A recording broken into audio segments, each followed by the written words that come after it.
又或者由車窗逃生，5人吸入濃煙不適送院。事發喺當地星期三下晝嘅繁忙時間，列車服務一度受影響。運輸當局發言話，相信係列車嘅發動機過熱引致冒煙，當局會徹查事件。天氣方面，高空反氣旋正為華南帶嚟普遍晴朗嘅天氣。預測本港地區下晝同埋今晚會係大致天晴，吹輕微至到和緩嘅偏東風。展望聽日大致天晴，隨後幾日天氣會轉涼，風勢增強。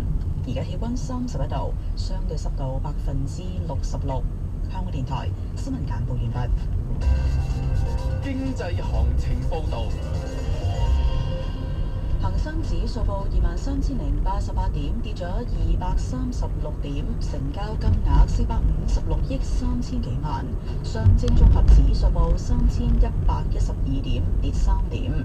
跟住部分股票嘅造價：騰訊控股210蚊8毫，跌個4；中國移動88個7毫半，跌1個2毫半；建設銀行5個6毫6，跌咗6仙；吉利汽車8個4，跌4毫；中國海洋石油10蚊1毫8，跌3毫；中國人壽19個6毫8，跌咗3毫2；長城汽車7個7毫8，跌3毫3；工商銀行4個6毫7，係跌咗5仙；匯控58個4，跌4毫；盈富基金23個8，跌咗3毫。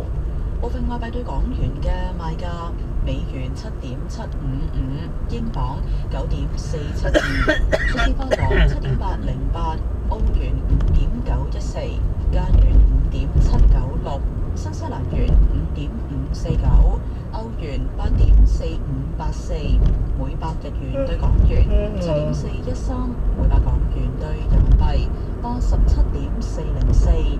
日經平均指數報17,336點，係跌咗55點。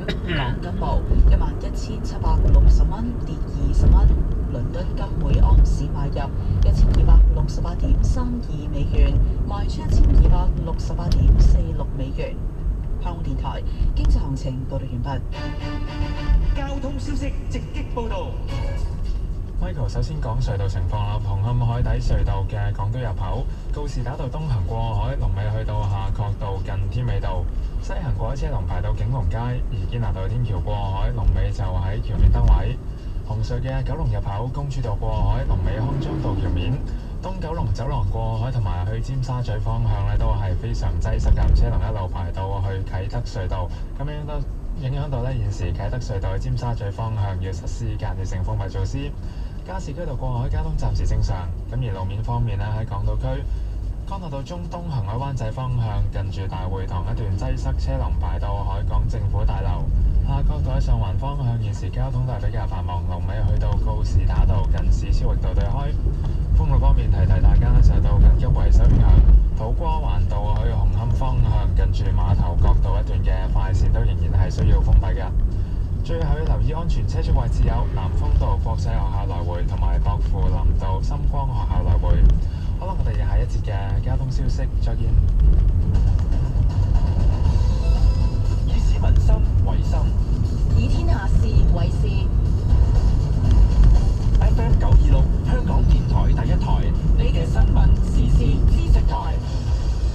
香港情，從微小處看大世界。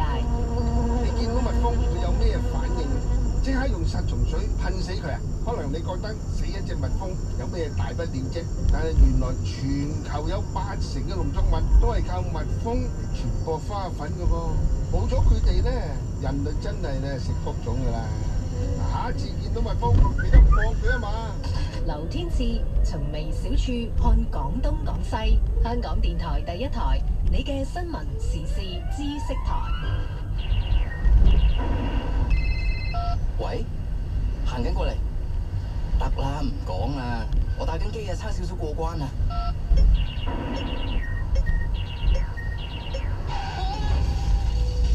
馬路唔係打機嘅地方，亦唔係上社交網站同睇信息嘅地方。行人過馬路時玩手機、玩平板電腦，等於玩命。行人要專注，使用道路勿分心。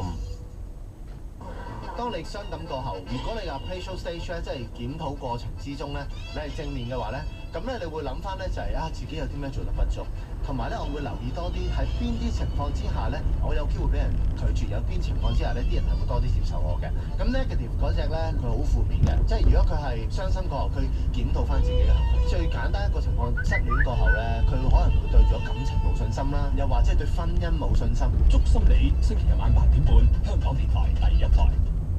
色無限，藍色。色無限，藍地球。從事電影製作嘅人一度十分抗拒利用人工智能，認為咁樣做會限制佢哋嘅創作空間。但係根據加拿大廣播公司嘅報導，早前舉行嘅多倫多電影節中，有一部利用人工智能協助編寫嘅電影宣傳片，就吸引大家嘅注意。呢一套人工智能分析咗幾千部恐怖片以及觀眾喺社交網站嘅評論同回應，能夠因應唔同城市同年齡層觀眾嘅口味，提出最吸引佢哋嘅驚慄情節，供編劇參考。而編寫呢一套軟件嘅電腦工程師就喺軟件協助下粗略咁寫成一個劇本，並以超低成本嘅30+元製成宣傳片，上載到互聯網。喺仍然未有演員參與、未正式開拍嘅情況下，已經吸引咗近67萬人收看，超乎預期嘅宣傳效果吸引咗電影公司嘅注意，因為呢一套軟件似乎有助保證電影入座率。而電腦工程師就認為呢一套軟件並唔會窒礙創作。佢話：如果你將同樣嘅幾個情節交俾50個編劇，都可以得出50個截然不同嘅劇本。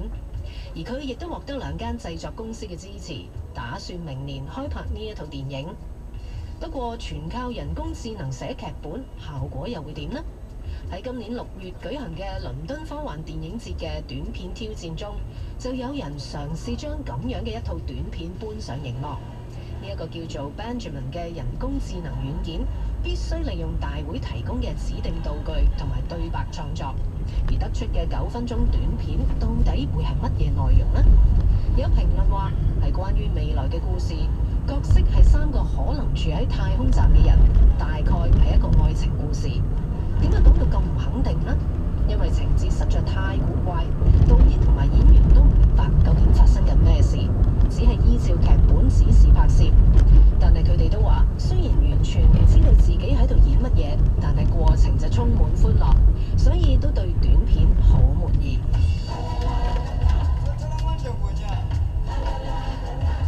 藍地球邱焱撰稿。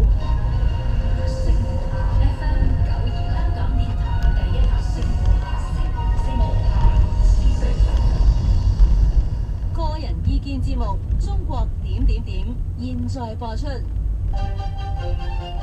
中國點唱點評點擊點遍中國，中國點。星期1至5下晝3點，香港電台第一台，譚永輝、鄭漢良，《中國點點點》。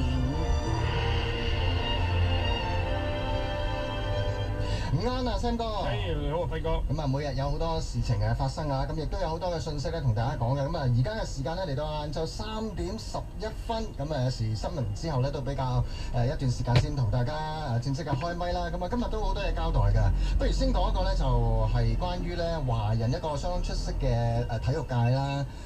一位嘅職業嘅帆船選手嘅郭川，佢嗰個消息啦。